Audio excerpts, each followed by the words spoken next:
अस्सलाम वालेकुम गाइस। तो हम आपके ला रहे हैं एक और क्विक टिप। हमने आपके साथ शेयर किया जिम ज्वाइन करने का जर्नी, कोई भी फिटनेस एक्टिविटी स्टार्ट करने की जर्नी, और उसके साथ आज हम एक बहुत अहम चीज़ को डिस्कस करेंगे, वरना आपकी सारी फिजिकल एक्टिविटी का आपको कुछ ज़्यादा फायदा नहीं होने लगा। मेरे साथ है कायनात और मेरे साथ है समन, हमारी in house nutritionist. What do you even mean by nutrition? इसका मतलब क्या है? न्यूट्रिशन का वर्कआउट से बहुत गहरा लिंक है। ट्रांसफॉर्मेशन के लिए ही इंसान जिम आता है, या उसको पतला होना है, या उसको मसल बिल्डअप करने हैं, या उसको किसी ड्रेस में फिट इन होना है। तो बेसिकली हमारे यहाँ बेसिक एम्स, या तो इसको बीमारी है, कोई इंजरी है, डायबिटीज है और उसने उसको रिवर्स करना है। एग्जैक्टली। तो वो अपना जो भी एम, जो भी डिजीज मैनेजमेंट हो गया, या फिर हो गया कि पतला करना है या खुद को मसल गेन करना है, तो उसके अंदर वो गोल लेके आता है अपना। तो उसकी जो मेन फैक्टर्स, जिस बुनियाद के ऊपर अभी उसने अपनी बिल्डिंग खड़ी करनी है, वो बुनियाद न्यूट्रिशन है। yes. ठीक है। न्यूट्रिशन इज समथिंग आप अपने अंदर कंज्यूम क्या कर रहे हो, क्योंकि हमारा जो जिस्म है वो हमारा सर्कल खुराक से चलता है। हम इसको जितना भी ट्रेन करें,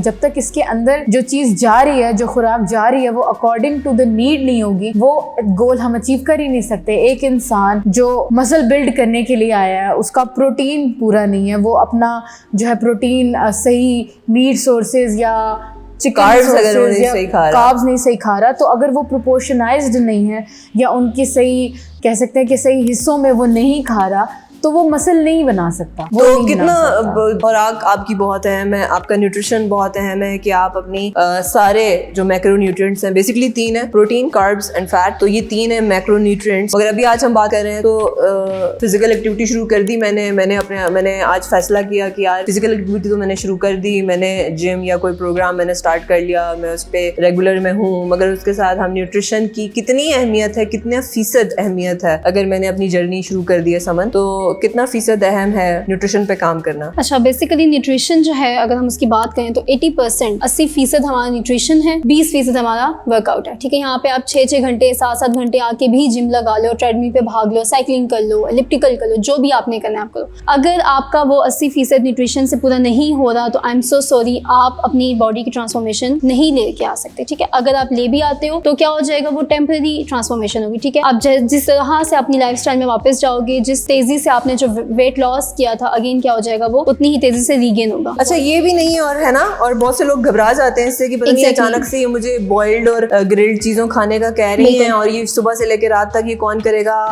और परेशान हो जाते हैं। Exactly. ये आहिस्ता आहिस्ता स्टेप्स में करना। देखिए, बेसिकली द फर्स्ट नीड जो होती है, अच्छा अब यहाँ पे हम थोड़ी सी जिम के रिलेटेड ही बात करती हूँ मैं, कि आपने वर्कआउट स्टार्ट किया, आपने न्यूट्रिशन स्टार्ट की, अब आपको बिल्कुल एक आप ऐसे समझते हो जैसे बस पहाड़ आ गए मेरे सर के ऊपर, मुझे अब न्यूट्रिशन बस फौरन से ना ऐसे चुटकियों में मुझे बताओ कि मैंने क्या खाना है, मैं उसको खाऊं ताकि मैं पतला हो जाऊं। ठीक है। तो फर्स्ट चीज, जो बेसिक स्टेप आपने करना है, वो आपने करना है अपनी डाइट को मॉडिफाई। क्या आपने अपनी डाइट को बिल्कुल चेंज नहीं कर देना, यानी अगर ब्रेकफास्ट नॉर्मल रूटीन में ले रहे हो, लंच ले रहे हो, डिनर ले रहे हो, आप उसको आहिस्ता आहिस्ता चेंज करो, पोर्शन कंट्रोल के साथ। अगर आप 2 रोटियां खाते हो और मैं आपको शिफ्ट कर दूं ब्राउन ब्रेड पे, ऑब्वियसली आपके लिए डिफिकल्ट होगा। ठीक है। तो आप क्या करो, उसमें पोर्शन कंट्रोल लेके आओ। 2 रोटियां खाते हो तो 1 खाना शुरू कर दो या 1.5 खाना शुरू कर दो। ठीक है। और अगर आपने 2 रोटियों के साथ पोर्शन कंट्रोल से भी ज्यादा, एक मसला ये है कि आप वो रोटी, भले आप 1 रोटी खा रहे हो मगर आप वो पराठा खा रहे हो, वो तेल मसला है। बिल्कुल। दैट वो फ्राइड फूड सबसे बड़ा मसला है जो हमारी पाकिस्तान के ऊपर जो सर्वे है, हम पाकिस्तानी अवाम, there is a total report on it, US में और यूरोप में एक आम आदमी 4 to 5 litres of oil consume करता है। आपको पता है पाकिस्तान में कितना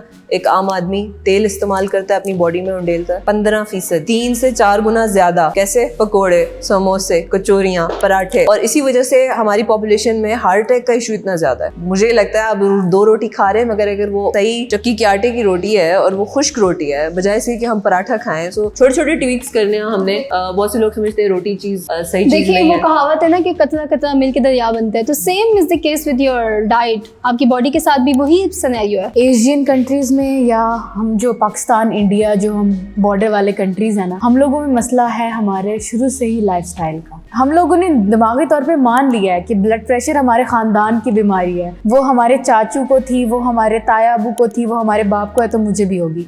हार्ट इश्यूज हैं यार हमारे तो खानदान में, दैट इज नॉट समथिंग कि वो जो खानदान से चली आ रही। बचपन से आप उनको वही घी और वो चीजें आप उन बच्चों में और मक्खन आप उनको दबा दबा के खिला रहे हो जबरदस्ती। घी मक्खन के साथ चलो बात वहां तक होती तो ठीक होता, अब तो फास्ट फूड भी आपने डाला हुआ है साथ में, बिल्कुल और आपने चीजें भी डाली हुई है साथ में, और पेप्सियां भी ऐड की हुई मैं है। ऐड अप करना चाहूंगी, गलती कहाँ से होती है? गलती उस फीडर से होती है जो माँ अपने बच्चे के लिए बनाती है। मैंने खवातीन देखी हैं बहुत सारी, वो इवन जब वो फीडर बनाती है ना, वो उसको एक दफा चखती हैं, जब उनको लगता है कि ये टेस्ट हाँ इट्स गुड, ये बिल्कुल ठीक है, वो अपने हिसाब से उतनी चीनी भी डाल देती है मोहब्बतन बच्चे के लिए ऐड कर देती हैं उसमें चीनी, जबकि बच्चे के अभी टेस्ट बड्स बने ही नहीं है, उसको जायका समझ ही नहीं आ रहा। आप तब से फीडर के अंदर चीनी डाल के बच्चों को दे रहे हो। बहुत सारे इलाकों में ये प्रैक्टिस होती है, आप दे रहे हो, वहां से गलती कर रहे हो, आगे जाके माएँ सबसे बड़ी गलती करती हैं। अब अपार्ट फ्रॉम दैट कि बच्चे जिद कर रहे हैं, बिल्कुल नहीं खा रहे, वो क्या करती हैं, अपनी मर्जी से एक बहुत बड़ी प्लेट उनके आगे सजाती हैं और जबरदस्ती उनको बिठा के पूरी खत्म कराती हैं, ना कि जहाँ पर उनकी भूख खत्म हो गई है उनको कहें ठीक है लंच बॉक्स आप बाद में भी खिला सकते हैं, लंच बॉक्स में नगेट्स पैक करके देती है बिल्कुल, और कहती है तुमने ये खत्म करना इम्पोज करती है उन पे। So it's nothing against mothers out there, आपके खिलाफ हम कुछ नहीं कहना चाह रहे हैं, हम बात ही कर रहे हैं कि बेसिकली तो अब वो बच्चा जो है उसकी जीन्स में इतना मसला नहीं है जो हम नॉर्मली कहते हैं, व्हाट कायनात इज ट्राइंग टू से कि अब वो बच्चा जब बड़ा होगा और वो कहे कि मेरे बाप दादा चाचा मामा फूफा ताया परदादा को कोलेस्ट्रॉल था या ब्लड प्रेशर था तो इस वजह से अब मुझे भी है, बट वो बचपन से ही ना एक उसकी प्रैक्टिसेस अनहेल्दी रही हैं, वो प्रोसेस्ड फूड के ऊपर रहा है, वो चीनी की कंजम्पशन पे रहा है और उसको आदत डाली गई है। हम आपको ये कतन नहीं कहते हैं कि आपने फौरन ही रेडिकल चेंज लाना है, सब कुछ बॉइल्ड पे जाना है, आपने आहिस्ते आहिस्ते चेंजेस लाने हैं। अगर आप चाय पीते हैं और उसमें आप 2 चम्मच चीनी डालते हैं, आपने अब उसको कम करना है, आप 1 हफ्ता 1.5 चम्मच डालें, फिर आप 1 चम्मच डालें, आपने 1 महीना लिया 2 चम्मच से 1 चम्मच पे आने के लिए। सो आप स्लोली एंड ग्रेजुअली जब करते हैं, so that's the whole plan right which we follow, कि आप slowly and gradually Aahista Aahista ऐसे करें 2 चमची चीनी को अपनी जिंदगी से आहिस्ता आहिस्ता निकालने के लिए। So this is one important thing जो बहुत ज़रूरी है समझने के लिए। जिस तरह आप वर्कआउट स्टार्ट करते हैं तो फ़ौरन पहले ही दिन आके अपने ऊपर तशद्दुद नहीं स्टार्ट करना है। इसी तरीके से क्रेजी पहले दिन आप डाइट करते हैं तो फिर लोग कहते हैं शायद चौथे 5वें दिन क्या होता है, हम बोर हो गए। Exactly. अच्छा होता ये है ना कि कुछ प्रैक्टिसेस ऐसी हैं कि बीइंग न्यूट्रिशनिस्ट हम लोग क्या करते हैं कि कभी कभी कहीं कहीं पर ऐसा होता है कि हम लाइफस्टाइल इम्पोज करने की कोशिश करते हैं, उनके पास और लाइफस्टाइल पहले से मौजूद है, हम उनको एक लाइफस्टाइल नहीं दे सकते। हम क्या कर सकते हैं कि उन्हीं के लाइफस्टाइल में से, उनकी डाइट में से क्वालिटेटिवली और क्वांटिटेटिवली चीज़ें चेंज कर दें, चीज़ों के मेयार को बेहतर बना दें और उनकी जो मिकदार है उसको उसके हिसाब से कर लें कि जितनी उसकी बॉडी को ज़रूरत है। फाके की तरफ बिल्कुल नहीं जा सकते हम, क्योंकि जब तक आपका दिमाग खुश नहीं होगा आपकी डाइट से, वो डाइट आपके लिए कभी भी कारआमद नहीं होगी जब तक आपका दिमाग खुश नहीं होगा। तो पहली चीज़ होती है कि हम अंदरूनी तौर पे भी सुकून फील करें और दिमागी तौर पे भी सुकून फील करें, और दूसरी चीज़ होती है कि आप जो खा रहे हो उसके साथ आप खुश हो, उसमें थोड़ी थोड़ी चेंजिंग्स करके आप अपना जो सेट करके आए हो गोल, कि पतला होना है मोटा होना है जो भी है वो आप हासिल कर लेते हो। तो क्या फ़र्क पड़ेगा समन, अगर ठीक है अगर मैं अपना खाना पीना थोड़ा बेहतर करूँ तो क्या मेरी फिजिकल परफॉर्मेंस, मेरे वर्कआउट्स में और मेरे पूरे दिन में कोई फ़र्क पड़ेगा या नहीं? बिल्कुल फ़र्क पड़ेगा। देखिए सबसे पहले अगर आप अपना खाना पीना बेहतर करती हैं, सबसे पहले क्या होगा, आपका मेटाबॉलिज्म बेहतर होगा। मेटाबॉलिज्म बेहतर होगा, आपके energy levels during the whole day बेहतर होना शुरू होते जाएंगे। वो बेहतर होंगे तो आपके मूड स्विंग्स बेहतर होंगे, आपकी बॉडी की क्रेविंग्स बेहतर होंगी, ठीक है। वो बेहतर होंगी तो अगेन वही माइंड पे बात आ जाती है कि आपका माइंड पीसफुल रहेगा, ठीक है। तो ये जब सारी चीज़ें हमें एक गिफ्ट के तौर पे मिलती हैं, सिर्फ एक चीज़ ठीक करने से, और बाकी एज अ गिफ्ट हमें कॉम्प्लीमेंट्री मिलता है हर चीज़, तो ऑब्वियसली आपका वर्कआउट भी अच्छा होगा, आपकी बॉडी से डेफिशिएंसीज भी खत्म हो जाएंगी एंड अगेन आप एक healthy lifestyle जियोगे।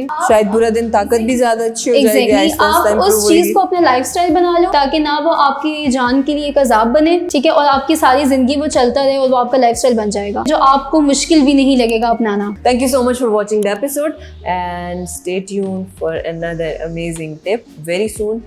Until then, like, subscribe and share the good word.